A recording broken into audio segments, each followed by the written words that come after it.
Maelezo ya mkurugenzi wa Meruvu umeeleza vizuri sana kuhusiana na behavioral pattern ya mto wetu, kwamba mto huu kila baada ya miaka mitano huwa unaonyesha behavior tofauti.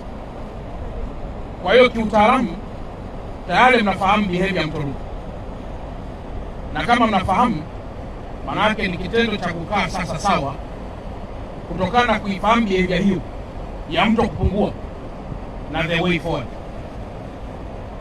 kwa sababu kumbe kupungua kwake mto huu sio janga lililokuja ghafla. Kumbe ni jambo ambalo behavior yake inatambulika.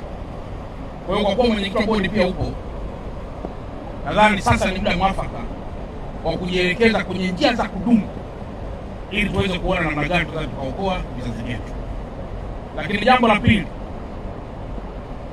dunia yetu ya leo inasafa na janga la climate change, na mabadiliko ya tabia nchi sio jambo la ghafla. Ni mchakato wa wananchi wenyewe wakati fulani kuyaingilia mazingira, na mwisho wa siku mazingira kusafa. Na ndio maana kuna concept leo ya environmental security. Maana yake ni kwamba mazingira yakimisbehave, hata tungeshika bunduki 800 hakutakuwa kuna kitu tunachokilinda, kwa sababu mazingira yamemisbehave. Kwa mantiki hiyo, kwa kuwa mwenyekiti wa bodi upo na mkurugenzi wa bonde la Meruvu upo, lazima sasa tujielekeze leo kwenye miradi ya maji ambayo itakuwa inaakisi kinachoitwa mabadiliko ya tabia nchi. Namba 3, leo DAWASA inahudumia wakazi wengi sana wa mikoa ya Dar es Salaam hata Pwani, na inawezekana mna miradi mingine hata mahali pengine. Dar es Salaam leo inakusudiwa kuwa ni moja ya mega city katika Afrika, na ni mji unaokuwa kwa kasi sana, na inatajwa kwamba ni miongoni mwa mikoa majiji machache Afrika, yako kama 7, ambayo inakisiwa kwamba mpaka mwaka 2030 yatakuwa ni majiji makubwa sana Afrika. Na kigezo cha kwanza ili kuwa mega city ni kuwa na population ya sio chini ya watu milioni 10 kwenda mbele. Sasa tunazungumzia leo Wameruvu chini, Wameruvu juu, Wameruvu chini, Wameruvu juu, kwa population ya mwaka 2030 ambayo iko anticipated almost kuwa na watu milioni 10 au zaidi. Tukiangalia bwawa la Kidunda ni progress kubwa sana serikali, lakini bwawa lile pia halijaenda mbali na chanzo cha mvua. Maana yake ni uhifadhi wa maji ya mvua.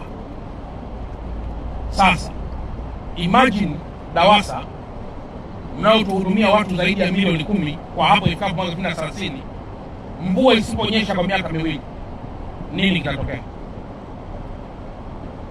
Tunazungumzia visima ambavyo leo vinachangia 7%, lakini tunazungumzia jiji lenye uchumi mkubwa na biashara kubwa, ambalo tunazungumzia uzalishaji wa viwanda, ajira na kila kitu.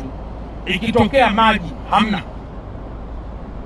gharama tutakazokuja kuzitumia kutibu watu kwa kipindupindu zitakuwa ni kubwa kuliko kununua mitambo ya kusukuma maji ya DAWASA. Kwa mantiki hiyo, lazima, kwa sababu tumekwisha jua mwaka 2030 imekisiwa kwamba Dar es Salaam itakuwa ni moja ya majiji makubwa sana Afrika. Itakapofika 2030 na tutapata ripoti ya kwamba sasa umekuwa mji mkubwa, halitakuwa ghafla. DAWASA mtakuwa mmejipangaje? TANESCO mtakuwa mmejipangaje? Matanlod mtakuwa mmejipangaje? Watu wa local government mtakuwa tumejipangaje? Manake that is a challenge ambayo lazima twende tukasolve tatizo. Kwa hiyo hapa tunachofanya hapa, tumekuja kurudia kuangalia kama ambavyo tunaangalia mwaka jana, mwaka juzi, mwaka huu na mwaka uliopita. Na tunaona kabisa maji yakiwa yanapungua, yakiwa yanaonekana kupungua maji, manake lazima tusugue vichwa zaidi kuliko hali iliyopo sasa.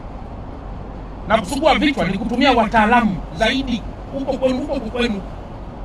Nimekwenda pale Lubuchini, nimeona. Nilichokiona pale ni kuyapokea yale maji na kuanza kuyatakata. Lakini pale kuna mita 60 pale ambazo mnazuia watu kufanya kazi. Kwa nini msilipe fidia? Kukaa kuna angalau ekari hata 100 mpaka 200. Mkalizevu yale maji ambayo yanapatikana Kidunda, mkaja kuyaelezea pale kwa Meruvu. leo tungekuwa tuna karibu mwezi mmoja mbele ya kutumia ile maji.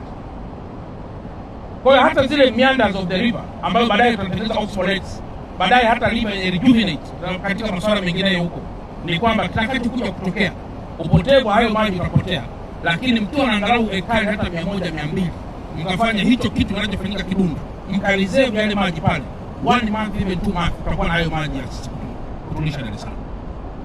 Mheshimiwa Rais alitoa mitambo kule Kigamboni, kuna mitambo ilichimba sana visima. Leo tunazungumzia ufufuaji wa visima. Basi tukavifue hivyo visima na tuwe na lugha ya kwenda kuambia Watanzania, kwa sababu kule Dar es Salaam ukweli kabisa tatizo la maji limeshaanza kuwa kubwa,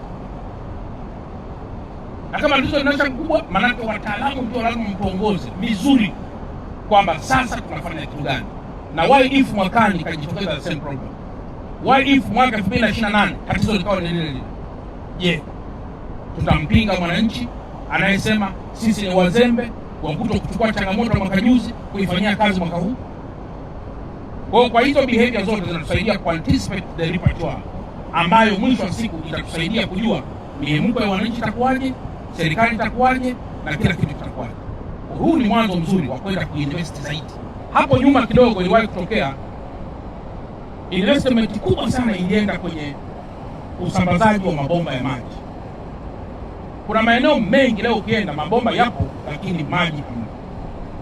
Kwa hiyo kwa kuwa kuna investment kubwa ambayo imekwenda kwenye uzalishaji wa kwenye masuala ya usambazaji, ile miundombinu, leo tunataka tuangalie zaidi generation au production ya maji. Kwa hiyo tukainvest zaidi huko.